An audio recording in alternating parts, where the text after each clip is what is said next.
ऊपर से नीचे आते वक्त पैराशूट में मैंने दोनों मुल्क देखे और ऊपर से मुझे दोनों मुल्क में कुछ फ़र्क पता नहीं चला। दोनों एक जैसे ही खूबसूरत हैं और जब मैं नीचे गिरा था तब मुझे पता भी नहीं था कि मैं पाकिस्तान में हूँ या मैं अपने देश भारत में हूँ, क्योंकि दोनों मुल्क एक जैसे ही लगे थे मुझे। सारे लोग भी मुझे एक जैसे ही लगे थे।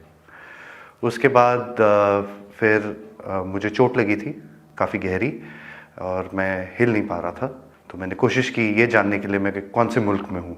तो फिर जब मुझे लगा कि मैं अपने मुल्क में नहीं हूँ तो मैंने भागने की कोशिश की।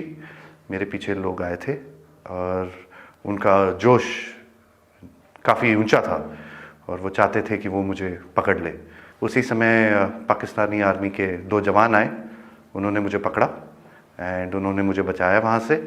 एक पाकिस्तानी आर्मी के एक कप्तान थे, वो आए, उन्होंने मुझे ये इन लोगों से बचाया। फिर वो मुझे अपने यूनिट तक लेके गए जहाँ पे मुझे फ़र्स्ट एड दिया गया एंड फिर उसके बाद मुझे हॉस्पिटल ले जाया गया जहाँ पे मेरी जांच हुई और मुझे और एड दिया गया।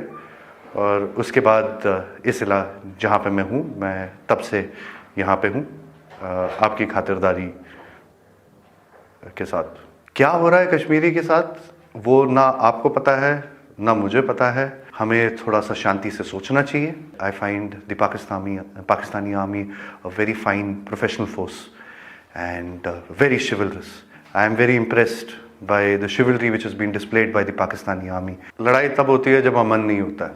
मुझे ये नहीं पता है कि क्या करना चाहिए अमन लाने के लिए, पर मुझे सिर्फ ये पता है कि अमन होना चाहिए। And I see no reason for us to continue with any kind of hostilities. मैं ये चाहता हूँ कि अमन रहे हमारे देश में और हम अमन में रह सकते हैं।